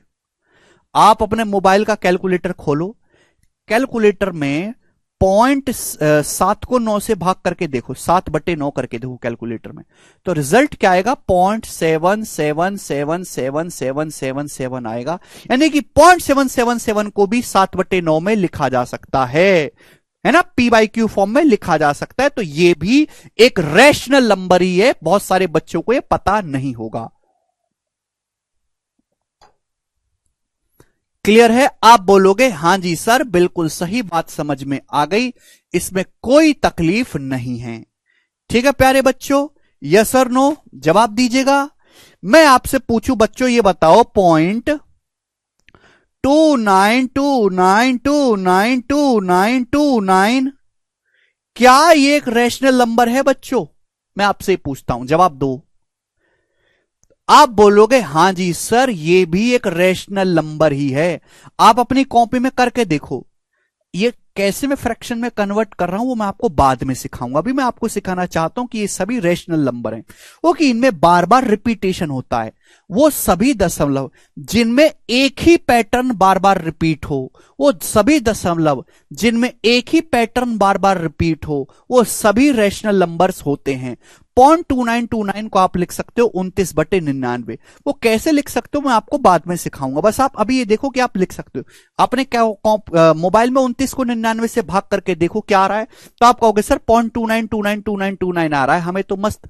तो इसको लिखा जा सकता है इस फॉर्म में, p/q फॉर्म, अंश भी इंटीजर हो गया, हर भी इंटीजर हो गया, तो ये भी रैशनल नंबर हो गया। आप बोलोगे हां जी सर, ये भी रैशनल नंबर है। तो ये सभी संख्याएं जो आपके सामने बोर्ड पर लिखी गई हैं ये रैशनल नंबर हैं। आप बोलोगे हां जी सर। इसको और डिटेल में समझने के लिए मैं आपको एक एग्जांपल लेता हूं मेरे प्यारे, भी ध्यान से समझिएगा जी। देखो, जो दशमलव होती है, जो दशमलव संख्याएं जो होती है मेरे प्यारे भाई, वो 3 तरीके की होती हैं। जो दशमलव संख्याएं जो होती हैं मेरे प्यारे भाई, और अच्छे से इसको समझाने के लिए आपको एक बात समझाता हूं। ये मैंने स्लाइड बनवा ली क्योंकि ये अकेला ऐसा चैप्टर है जिसमें मैं बार बार लिखता रहूंगा तो बहुत टाइम वेस्ट होगा, इसलिए स्लाइड बनवा लेंगे, इजी रहेगा। दशमलव संख्याएं जो है उनको 3 तरीके की होती हैं। पहले होते हैं मेरे दोस्तों टर्मिनेटिंग दशमलव। टर्मिनेटिंग दशमलव हिंदी में हम इसको कहते हैं शांत दशमलव। शांत नाम से क्लियर हो रहा है, शांत, थोड़ा सा चलेंगे, थोड़ी सा फिर फुस हो जाएंगे, खत्म हो जाएंगे। एग्जाम्पल के लिए मेरे दोस्तों 2.3, थोड़े से चले 0.3 तक गए फिर खत्म हो गए। तो 2.3 को देखो मेरे दोस्तों, आप लिख सकते हो 23/10। 23/10 आप बोलोगे हां जी सर बिल्कुल सही, 23/10। बात सभी बच्चों को समझ में आ गई? टर्मिनेटिंग मतलब जो थोड़ा सा दशमलव के बाद थोड़ी सी संख्या हो, लिमिटेड, फिर वो बंद हो जाएं। क्लियर है? आप बोलोगे हां सर। जैसे एग्जांपल के लिए मेरे दोस्तों 4.56, 4.56 ये हो जाएगा। अबे इसको भी मेरे दोस्तों लिखा जा सकता है अंश बटे हर फॉर्म में, p/q फॉर्म में। भाई देखो कैसे कन्वर्ट करते हैं, दशमलव के बाद 2 डिजिट हैं, तो आप दशमलव हटाओगे तो नीचे 2 जीरो आएगा, यानी कि 100। 4 से मेरे दोस्तों काटेंगे तो 114/25 हो जाएगा। तो देखो ये हो गया p/q फॉर्म में। आप बोलोगे हां जी सर बिल्कुल सही, ये कहलाते हैं टर्मिनेटिंग डेसिमल। थोड़े से चलेंगे खत्म हो जाएंगे, जैसे कि 1.9732, 1.9735 कर लेते हैं, या 32 कर लेते हैं, 1.9732। ठीक है प्यारे बच्चे? आप बोलोगे हां जी सर। आप इसको ध्यान से देखोगे तो क्या है, 19732 दशमलव के बाद 4 डिजिट है, तो उसको किससे भाग देना होगा? 10,000 से, है ना? ठीक है भैया, 4 वो है ना अंक, तो 4 जीरो से भाग देना है। तो यानी कि मेरे प्यार में दुनिया में जितने भी टर्मिनेटिंग डेसिमल हैं, शांत दशमलव हैं, उन सभी को p/q फॉर्म में लिखा जा सकता है।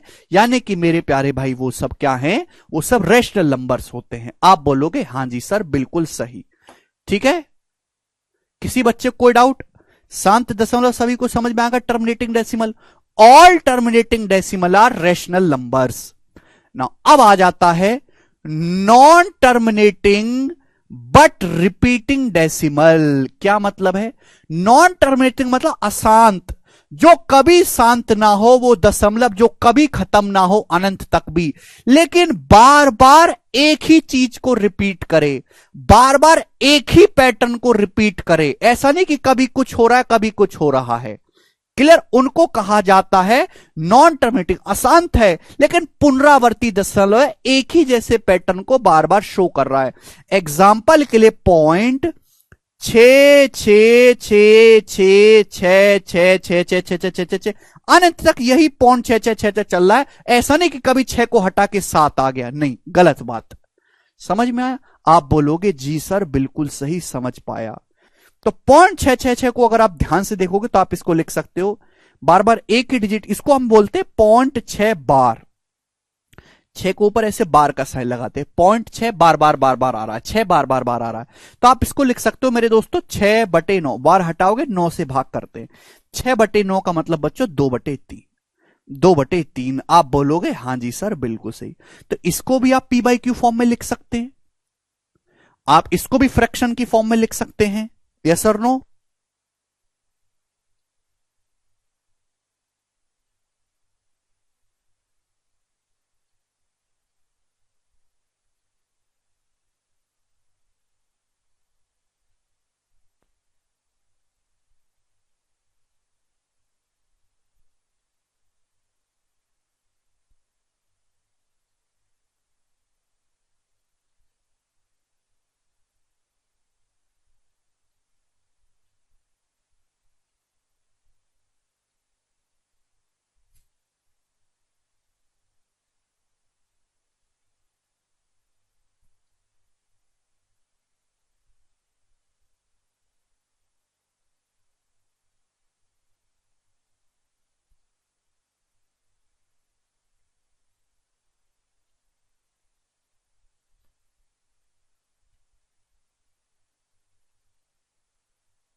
जयदीप सर का फोन था, गोवा घूमने गए हैं। मतलब गोवा भी कोई अकेले घूमने की चीज है? पर जैसे जयदीप सर की बाहर की खूबसूरती, मुझे लगता नहीं कि ऐसा आदमी गोवा अकेले जाता होगा, हैं?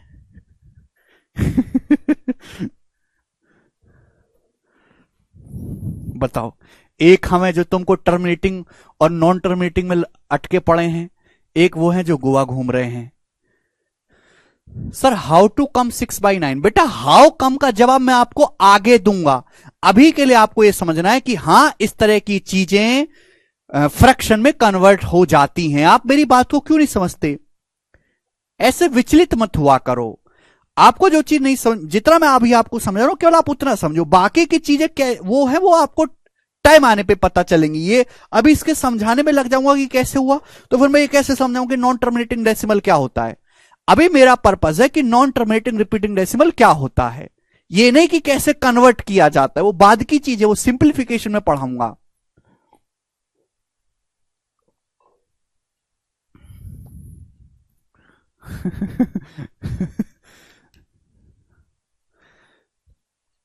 जयदीप सर की शादी कराओ, सोच तो रहा हूं जल्दी शादी कराऊं, लड़की ढंग की कोई मिल नहीं रही है, लड़कियां बनाना ही बंद कर दिया भगवान ने ढंग की है।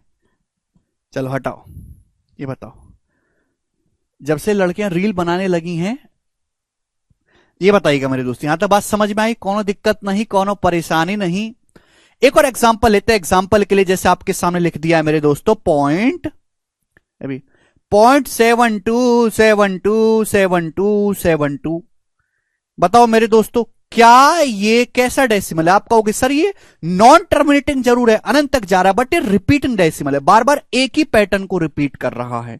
तो क्या हुआ मेरे दोस्तों, ये 0.72 बार है, 72 बार बार बार बार बार बार बार बार इसमें आ रहा है। क्लियर है? आप बोलोगे हाँ जी सर। तो इसकी फ्रैक्शन जो वैल्यू होगी मेरे दोस्तों वो 72/99 होगी मेरे प्यारे भी। आप बोलोगे जी सर बिल्कुल सही, 9 से चला जाएगा ये 8/11, तो इसकी फ्रैक्शन वैल्यू जो होगी देखो 8/11। इसको भी पी बाई क्यू फॉर्म में लिखा जा सकता है। आप बोलोगे हाँ जी सर बिल्कुल सही लिखा जा सकता है। एक और जैसे मैं आपके सामने लिखूं मेरे प्यारे भाई, ये बताओ 0.435353535, ये क्या ये non terminating and repeating decimal है?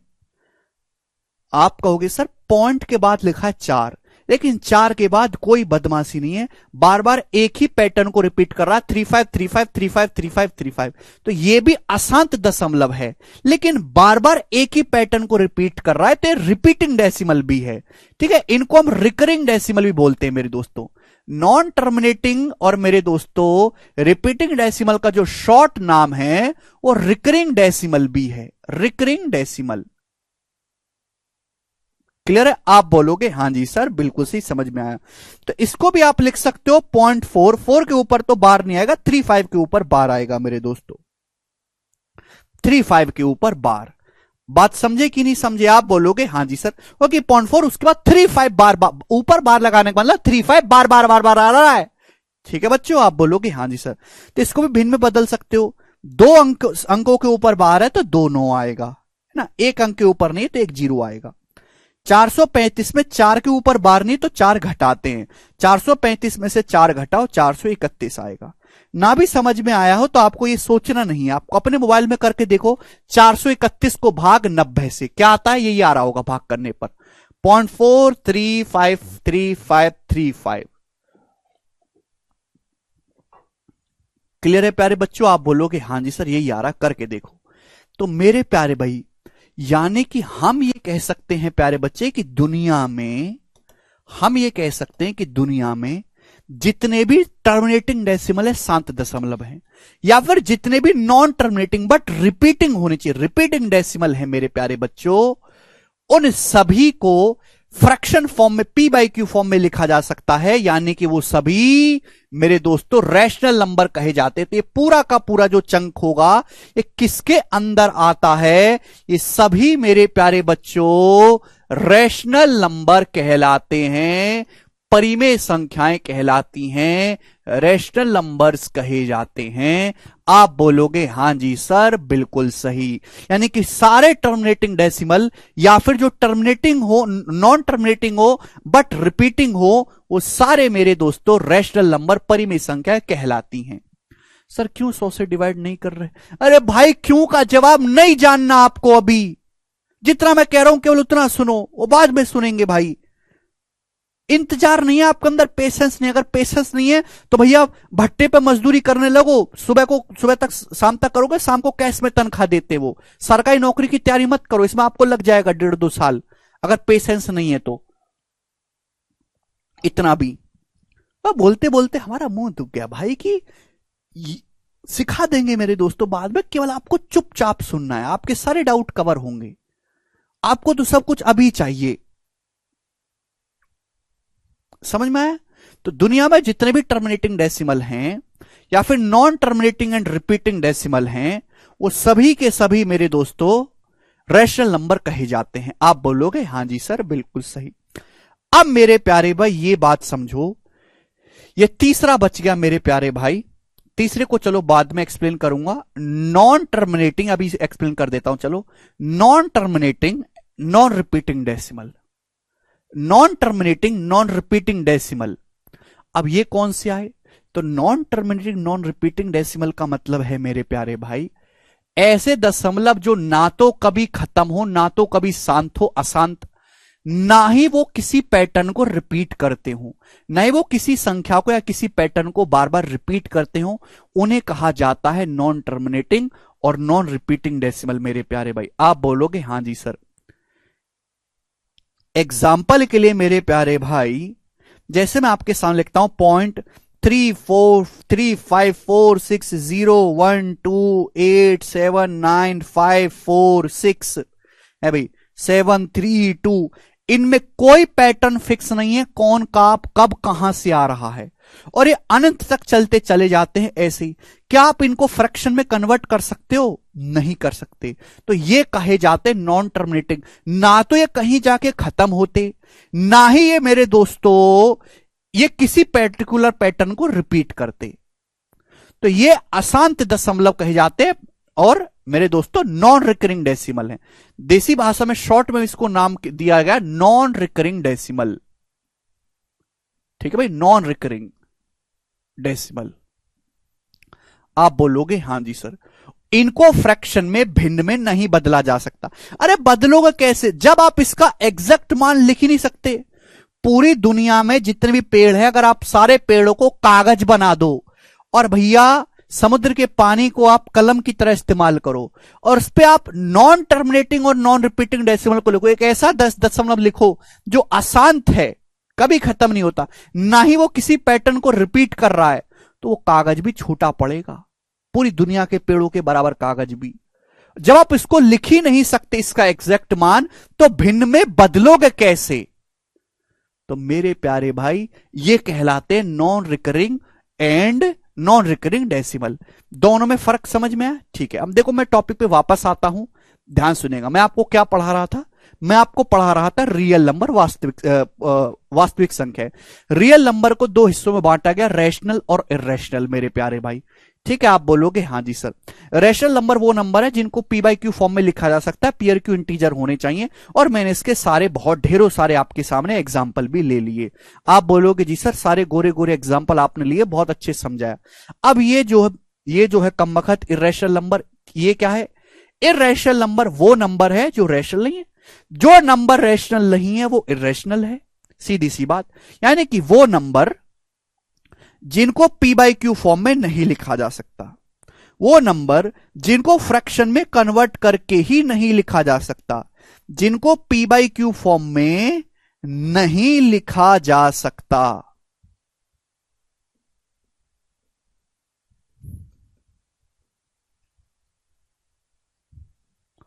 वो नंबर जिनको पी बटा क्यू रूप में बदल के लिखा ही नहीं जा सकता, उनको हम कहते हैं इर्रेशनल नंबर मेरे दोस्तों, या फिर अपरिमेय संख्याएं हम उनको कहते हैं। एग्जाम्पल के लिए मेरे प्यारे भाई, अगर आपको पता हो √2, √2, एग्जाम्पल के लिए मेरे दोस्तों क्या है बच्चों? √2। √2 का क्या मतलब है भाई? ऐसी संख्या, जैसे मैं आपसे पूछूं बच्चों बताओ √25 क्या है, तो √25 का मतलब है एक ऐसी संख्या जिसकी 2 बार गुणा करने पर 25 आता हो, 5 की 2 बार गुणा करने पर 25 आता है। √2 का क्या मतलब? एक ऐसी संख्या जिसकी 2 बार गुणा करने पर 2 आ जाए। तो मेरे दोस्तों 2 ऐसी कोई संख्या दुनिया में एग्जैक्ट बना ही नहीं भगवान ने। मनोहर का डाउट है सर इंटीजर्स का मतलब बताओ। इंटीजर्स का मतलब पूर्णांक, समझा दिया भैया। यहां फिल्म खत्म होने वाली है और तुम ये कह रहे हो कि इसमें हीरो कौन है, तुमको शर्म नहीं आती? हद होती है भाई। √2 मेरे प्यारे बच्चों, √2 ऐसी कोई संख्या दुनिया में है जिसका 2 बार गुणा करने पर 2 आ जाए? ऐसी कोई संख्या दुनिया में है ही नहीं मेरे प्यारे भाई। 2, क्योंकि 2 का जो मान है, 2 का √2 की एप्रॉक्स वैल्यू, √2 का एग्जैक्ट मान निकाला ही नहीं जा सकता। √2 का एग्जैक्ट मान लिखा ही नहीं जा सकता। √2 का केवल आप लगभग मान निकाल सकते हो, जो कि होगा 1.414, और ये अनंत तक चलता चला जाएगा। ना तो ये किसी पैटर्न को रिपीट करेगा, ना ही मेरे दोस्तों ना तो ये कभी खत्म होगा दशमलव, ना ही ये किसी पर्टिकुलर पैटर्न को रिपीट करेगा मेरे प्यारे भाई। आप समझे?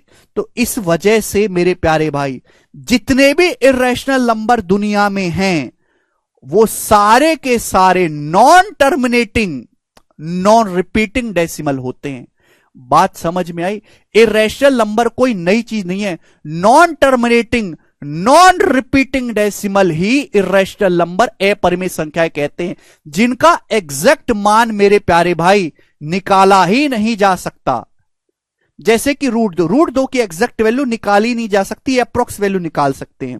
रूट थ्री का जो मान होता है, अगर आप रूट थ्री कंप्यूटर में डालेंगे कि रूट थ्री का मान बताओ, तो 1.732 डॉट डॉट डॉट डॉट आएगा। ना तो ये कभी दशमलव समाप्त होगा, ना ही किसी पर्टिकुलर पैटर्न को रिपीट करेगा। ये सभी नंबर जो है मेरे दोस्तों वो इरेशनल नंबर हैं, अपरिमेय संख्या है। आप बोलोगे जी सर, सब बच्चों के मन में डाउट होगा, सर पाई क्या है, व्हाट इज पाई?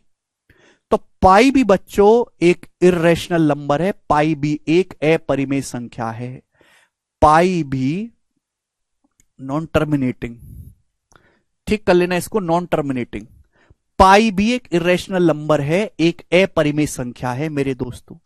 ठीक है, ध्यान से सुनेगा, यहां पे समझाता हूं। नॉन टर्मिनेटिंग, सॉरी यहां पे नहीं समझाऊंगा, यहां पे।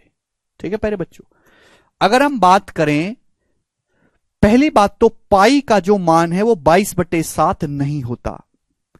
पाई की जो वैल्यू है वो 22/7, आपके मन में आता हो कि 22/7 और पाई एक ही बात है, नहीं।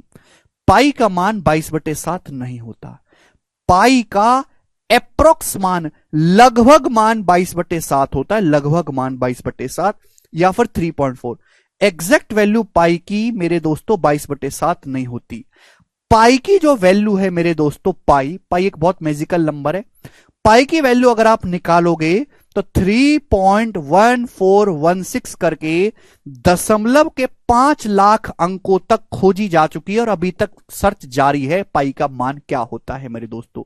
यानी कि पाई एक ऐसी संख्या है, लगभग इसका मान 22/7 होता है, 3.14 होता है, लेकिन पाई की एग्जैक्ट वैल्यू 22/7 नहीं होती। पाई का अप्रोक्स वैल्यू 22/7 है, तो 22/7 रैशनल नंबर है, लेकिन पाई मेरे दोस्तों रैशनल नंबर नहीं है। पाई एक इरेशनल नंबर है।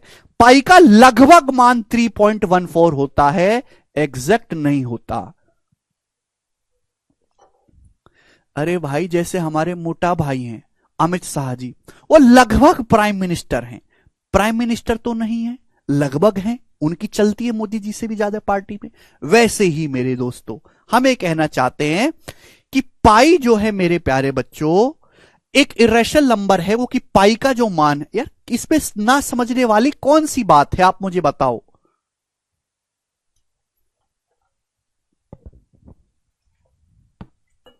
नहीं आकाश,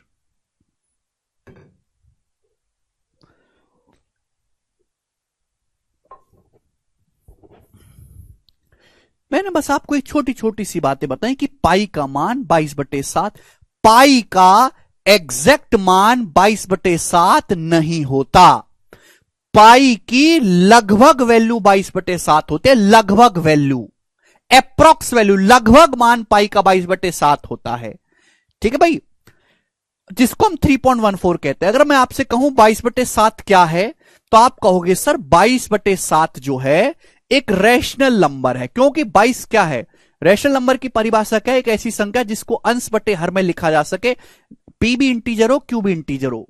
लेकिन हम आपसे पूछे पाई क्या है, तो पाई अलग चीज है, 22/7 अलग चीज है। वो केवल सवालों में कैलकुलेशन करने के लिए पाई का लगभग मान अब इस्तेमाल कर लेते हैं पाई। तो पाई अगर आपसे कोई पूछे तो आप कहोगे सर इरेशनल नंबर है, अपरिमेय संख्या है। पाई और 22/7 एक नहीं है, दोनों अलग अलग चीजें हैं।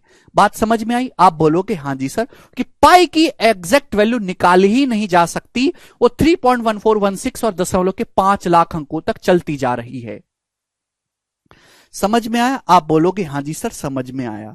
तो हमने आपको क्या समझा, हमने आपको यह समझाया बच्चों कि इरेशनल नंबर क्या होते। इरेशनल नंबर वो नंबर होते जो रैशनल ना हो, यानी कि जिनको p/q फॉर्म में नहीं लिखा जा सकता। एग्जाम्पल के लिए √2, √3, क्योंकि इनकी एग्जैक्ट वैल्यू लिखी नहीं जा सकती।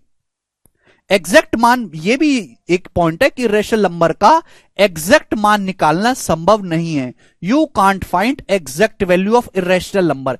अपरिमेय संख्याओं का एग्जैक्ट मान नहीं निकाल सकते, जैसे √2, √3, √5, √7, √11।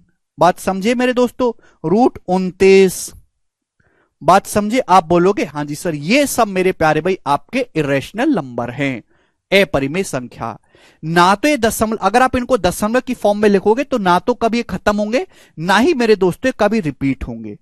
क्लियर है? इसका मतलब मेरे प्यारे भाई कि ये जो हिस्सा है, ये जो चंक है मेरे दोस्तों, ये वाला जो चंक है non terminating and repeating decimal का, ये वाला जो चंक है मेरे दोस्तों, non terminating non repeating decimal, अशांत अनावर्ती दशमलव, यही मेरे दोस्तों इरेशनल नंबर कहे जाते हैं।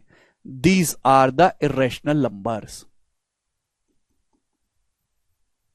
Irrational numbers. बस बात समाप्त। रूट 9 अपरिमेय संख्या नहीं है। बच्चे का डाउट आ रहा है सर रूट 9 क्या है? तो root 9 is not an irrational. Root 9 का मतलब क्या होता है? 3 को लिख सकते हो 3/1, तो इरेशनल हो गया भाई। रूट 9 तो रैशनल हो गया।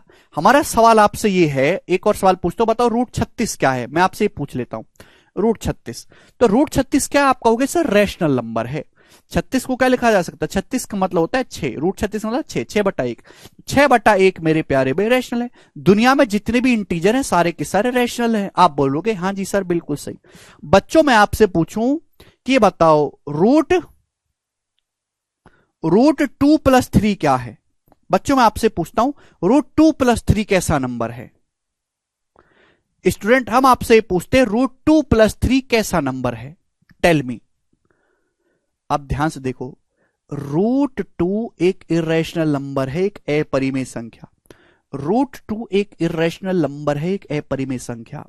अगर अपरिमेय संख्या में आप कुछ भी जोड़ दोगे, 3, अगर रूट 2 तो इरेशनल है, 3 रैशनल है। इरेशनल में अगर आप रैशनल जोड़ोगे तो जो रिजल्ट आएगा वो भी इरेशनल ही आएगा, क्योंकि आप इसको जब दशमलव फॉर्म में लिखोगे तो दशमलव के बाद तो नॉन टर्मिनेटिंग नॉन रिपीटिंग ही आने वाला है। तो ये भी अपने आप में एक इरेशनल नंबर है, ये एक अपरिमेय संख्या है। रूट 5 भी एक इरेशनल ही नंबर है, क्योंकि रूट 5 को एग्जैक्ट वैल्यू नहीं, किसी भी प्राइम नंबर का, किसी भी अभाज्य संख्या का अंडर रूट नहीं निकाला जा सकता, उस वजह से वो सारी इरेशनल हो जाती हैं। समझ में? हम आपसे बच्चों ये कहें कि बताओ अंडर रूट ऑफ 0.64 क्या है? हम आपसे पूछ लेते हैं मेरे दोस्तों, ये रैशनल नंबर है कि इरेशनल नंबर है? अंडर रूट ऑफ 0.64, तो आप कहोगे सर 64 का अंडर रूट होता है 8, लेकिन अगर 0.64 है तो 0.64 का अंडर रूट होगा 0.8। ये बात तो आप जानते हो। और 0.8 को आप लिख सकते हो मेरे दोस्तों सर 8/10, 4/5। और 4/5 क्या हुआ बच्चों? एक रैशनल नंबर हो गया, एक परिमेय संख्या हो गई। आप बोलोगे हाँ जी सर बिल्कुल सही। लेकिन स्टूडेंट आपसे पेपर में सवाल ये नहीं आएगा, आपसे पेपर में पूछेगा कि बताओ अंडर रूट ऑफ 6.4 कैसा नंबर है? ये बताओ। मेरा सवाल आपसे अंडर रूट ऑफ 6.4 कैसा नंबर है? रैशनल है कि इरेशनल है? What is this?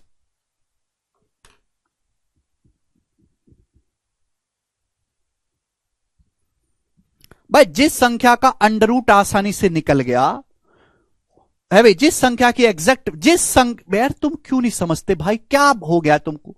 जिस संख्या को P/Q फॉर्म में लिखा जा सके अंश बटे हर में, वो रैशनल। जिसको ना लिखा जा सके वो इरेशनल, अपरिमेय। ये बताओ जरा।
जो बच्चे जवाब दे रहे हैं रैशनल नंबर, जो बच्चे सवाल का जवाब रैशनल नंबर दे रहे हैं, भाई उनको ये तो पता होगा अगर रैशनल नंबर है तो जाहिर सी बात है इसकी अप्रोक्स वैल्यू, इसकी एग्जैक्ट वैल्यू आप निकाल सकते हो।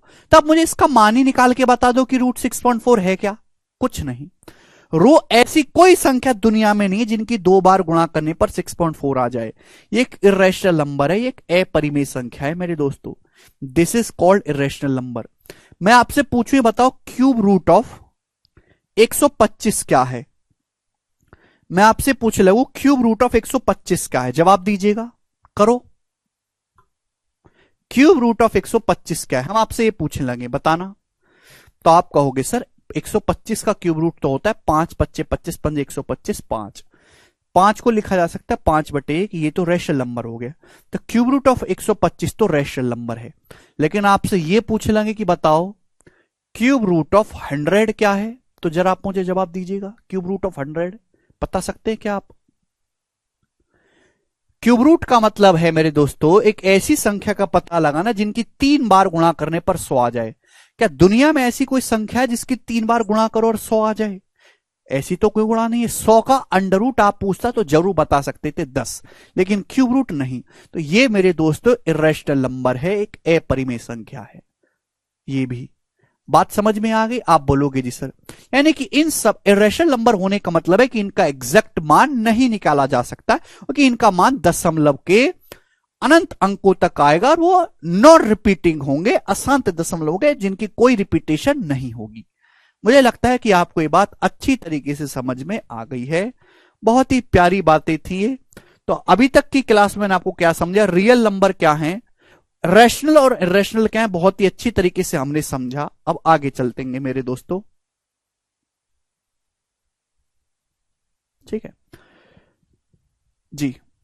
दुनिया में जितने भी इंटीजर्स तो आप जानते हैं, पूर्णांक 1 2 3 4 5 6 7 8 -1 -5 -6, सभी इंटीजर्स रैशनल नंबर हैं। सारे के सारे इंटीजर्स, सारे के सारे जो पूर्णांक हैं वो रैशनल नंबर कहलाते हैं। क्योंकि इंटीजर्स में क्या, इंटीजर्स को p/q फॉर्म में लिखा जा सकता है जहां q का मान 1 होता है।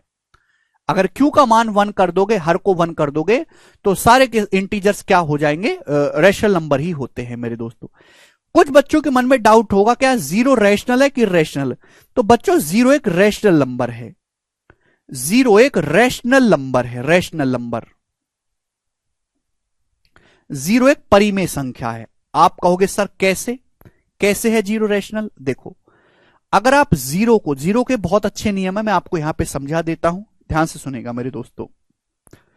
अगर आप 0 को 0 के अलावा किसी नंबर से भाग दोगे, अगर आप 0 को 0 के अलावा किसी नंबर से भाग दोगे तो 0 ही आएगा। आएगा? आप बोलोगे जी सर बिल्कुल सही। अगर आप मेरे दोस्तों किसी भी संख्या को 0 के अलावा किसी संख्या को 0 से भाग देंगे तो ये एक तरीके से अनडिफाइन होगा मेरे दोस्तों, एक तरीके से कोई परिभाषा नहीं है। अगर आप 0 को ही 0 से भाग देंगे तो ये भी गणित में मेरे दोस्तों अनडिफाइन होगा, अनडिफाइन। आप बोलोगे हां जी सर। मुझे लगता है कि बहुत अच्छी बातें हैं, आपको समझ में आई होंगी। तो मेरे दोस्तों 0 जो है, 0 भी एक रैशनल नंबर है। कि 0 को मैं क्या लिख सकता हूं, 0 को मैं लिख सकता हूं 0/1, क्या दिक्कत है? 0 को 1 से भाग दे लो 0 ही आता है। 0/2 लिख सकता हूं, 0/3 लिख सकता हूं, 0 को 3 से भाग दो 0 ही आता है। 0 भी इंटीजर होता है, 3 भी इंटीजर होता है, तो क्या बन गया, रैशनल बन गया। तो मेरे प्यारे भाई 0 एक रैशनल नंबर है, लेकिन 0 ना पॉजिटिव है ना ही निगेटिव है। आप बोलोगे हां जी सर बिल्कुल सही। 0 से छोटे जो नंबर हैं उनको कहा जाता है नेगेटिव इंटीजर्स मेरे प्यारे भाई, ऋणात्मक पूर्णांक। क्लियर है? 0 के ये नेगेटिव इंटीजर्स जो 0 से छोटे हैं, है ना, 0 से लेफ्ट साइड में, इनके अलावा जो कुछ हैं वो कहे जाते हैं non negative integers. Non negative, non negative, negative नहीं, जैसे 0 भी नॉन नेगेटिव इंटीजर है क्योंकि 0 नेगेटिव नहीं होता, तो ये कहलाते हैं non negative integers. Negative integers मेरे प्यारे भाई ये नॉन नेगेटिव इंटीजर जिनमें नेगेटिव का साइन ना हो। ये जो नॉन नेगेटिव इंटीजर है 0 से शुरू होते, 0 1 2 3 4 5 6 7 8 9 10, इनको एक छोटा नाम दे दिया गया होल नंबर्स। क्या कहते हैं बच्चों? इनको होल नंबर्स कहते हैं, पूर्ण संख्याएं। क्या कहलाते हैं बच्चों? पूर्ण संख्या है। आप बोलोगे हां जी सर। 0 1 2 3 4 5 6 7 8 9 10 क्या होती है? पूर्ण संख्याएं होती है मेरे दोस्तों, 0 से शुरू होती हैं। क्लियर है? अगर मेरे दोस्तों मैं नॉन नेगेटिव डाटा में से 0 हटा दूं, अगर मैं नॉन नेगेटिव में से 0 हटा दूं, तो ये जो संख्याएं बचेंगी मेरे दोस्तों 1, कौन कौन सी बचेंगी? अगर मैं इस नॉन नेगेटिव इंटीजर्स में से 0 हटा दूं तो कौन कौन सी संख्याएं बचेंगी? 1 2 3 4 5 6 7 8 9 10 अप टू अनंत तक। इनको कहते हैं बच्चों हम नेचुरल नंबर्स, प्राकृतिक संख्याएं। क्या कहते हैं स्टूडेंट अपन लोग इनको? Natural numbers. हिंदी में हम इनको कहते हैं प्राकृतिक संख्याएं, प्राकृतिक संख्याएं। या फिर मेरे प्यारे में हम इनको कहते हैं पॉजिटिव इंटीजर्स। क्या कहते हैं मेरे दोस्तों? Positive integers, natural numbers. ये सारे के सारे क्या? धनात्मक इंटीजर है, पॉजिटिव इंटीजर्स, धनात्मक पूर्णांक, धनात्मक पूर्णांक। अगर होल नंबर के सेट में से 0 आप निकाल दो तो जो बचेगा वो नेचुरल नंबर्स कहे जाते, प्राकृतिक संख्याएं। तो 0 नेचुरल नंबर नहीं होता बच्चों, 0 एक होल नंबर होता है। यानी कि मेरे प्यारे भाई सभी को बात समझ में आ गई? आप बोलोगे हां जी सर समझ में आ गई है, कोई तकलीफ नहीं है।